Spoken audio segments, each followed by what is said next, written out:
As a small business owner, you know that cash flow is king. In fact, 82% of small businesses fail due to lack of cash flow, which is why today we're going to talk to you about how to increase your access to cash. Hi, I'm Olivia Kirk. I'm Tim Yurek. We're from Tier 1 Capital, and we're here to show you how to regain control of your money.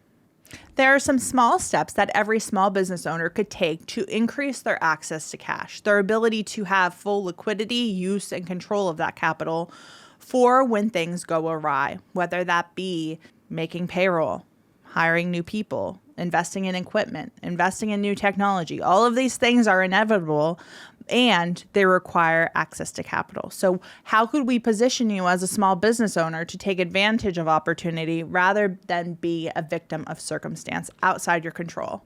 So first and foremost, 90% of small business owners, the majority of their net worth is tied up in their business. So what they're doing is they're taking all of their profits and pouring them back into the business. Now, that's not necessarily a bad thing. Especially not in the beginning, as you're building and establishing the foundation for your business. But as time goes by and your business grows and your access to capital is increasing because your business is growing, taking all of those profits and dumping them in the business puts you in a position where you're not in control of that equity. Yes, exactly. And that could actually be holding you back, especially when it comes to, let's say you want to access money from a bank.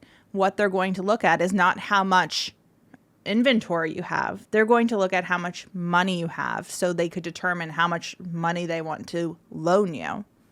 And you see, that's a great point. When you get to the point where you have to depend on banks for access to capital, there are a bunch of hoops you need to jump through. And one is you have to disclose what your income is. You have to disclose what the business cash flow is. You have to disclose what the business equity is. All of those things are factors the bank uses to determine whether or not you're a worthy candidate to pay back the loan you're seeking. And spoiler alert, you're not in control of that process. These are all things that the bank is in control of. So positioning yourself where you have liquidity, use, and control of a pool of money is going to make you look better to the bank, and not to mention is going to leave you in a more secure feeling financial position because you're going to have this access to money no matter what. It's all about control. Mm-hmm. And when you have money that you have access to, you're in control. Now you don't have to be solely dependent on the bank. You can self-finance if you want through the capital that you've built up. But the point is you positioned yourself to do that. The second thing that most business owners need to do is to not put all of their savings in qualified retirement accounts, 401ks or IRAs or what have you, because those accounts are restricted and you have limited access to the money in those accounts. So think about it. As a small business owner, you have majority of your business tied up in the business and you can't spend equity. And then to save and set yourself up for retirement, you're putting money away in a qualified retirement plan to save on taxes. But what that actually is doing is putting you in a position where you're not building a pool of cash where you have access to money. You can't access the money in your business, and now you can't access your savings either. But life comes up. There are things outside of the business. There are your family, your house, your wife, your kids, vacations. All of these things require access to large chunks of money along the way.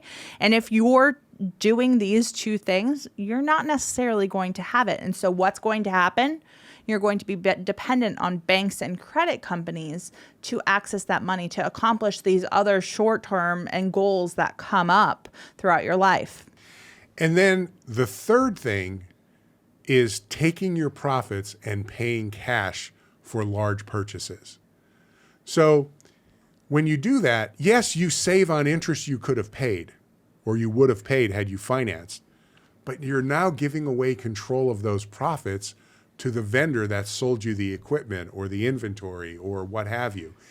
when you pay cash for these purchases, it could feel good because now you don't have a bill coming every single month. But that doesn't necessarily alleviate your financial stress because we have bills coming every month. And now we don't have access to the money that we once had to float those bills if we need to. We gave up control of that pool of money to buy the piece of equipment. But now we don't have the money to run and grow the business as smoothly as we would have had we not paid cash for that purchase. By making these 3 small shifts in how you're using your money, we call it the financial golf swing, that will put you in greater control of capital and put you in a position of abundance rather than scarcity. It'll position you to be in control of money and cash flow, which are both the lifeblood of a small business. If you'd like to learn more about how to put these strategies to work for you, your business, and your family, check out our website at tier1capital.com to schedule your free strategy session today. Also, if you like this video, be sure to give us a thumbs up and check out these 2. We picked them out special for you. Thanks so much for watching our video. And remember, it's not how much money you make. It's how much money you keep that really matters. We'll see you in the next one.